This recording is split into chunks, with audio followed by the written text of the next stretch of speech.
Challenger, along with Ron Hart, who is the nationally syndicated columnist and has a lot of views, a lot of takes on a lot of issues in the United States, whether it's politics or pop culture.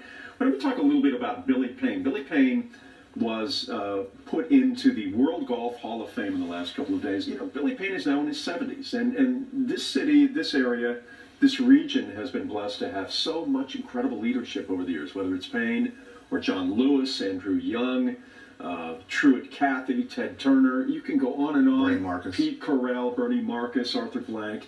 I mean, these men are all getting up there in age.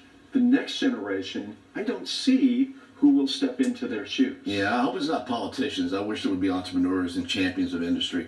It's hard to be a Bernie Marcus or a Ted Turner today because the things they said would get you would get you disqualified today. They were intrepid guys, men in full, as you call it, that said what they thought and they meant well, and the society accepted them. I don't know if today that type of person can rise out of the PC environment that we have. I mean, these kids want to start a revolution, but most of these kids today can't even start a lawnmower. So, I mean, you don't have a gutsy society anymore with the millennials the way they are. So, yeah, I fear for the future that if someone needs to step up and be a leader and be an advocate for the city, I don't think it's the politicians that come up through the ranks. I think they're bought and paid for there, and it's so divisive, left, right, etc. So it's not really good for the city. It needs to be a business person or someone who has a vision for the city. I mean, him doing the Olympics in 1996 was one of the most gutsy and optimistic and far-reaching things that ever happened to Atlanta, and he got it. It's a great American story. Let's move on to something else. David Ortiz is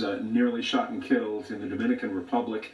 There's a couple of ways to look at this story. One is now we learn about Ortiz, and his personal life may have been more complicated, but certainly the Dominican Republic is a place that is in great upheaval right now. Yeah, most chaos. Most socialist countries are. This country had gun control, so I'm surprised there was a gun to kill him.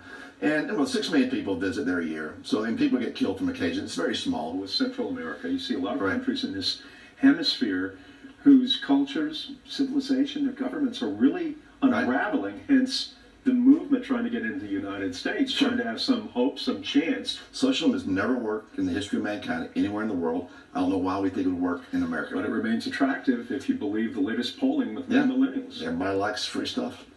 Free stuff indeed. Ron Hart, this segment was free. We're not paying you. We like you.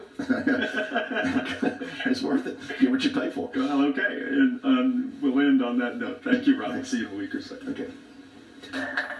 All right, coming up, Uber wants to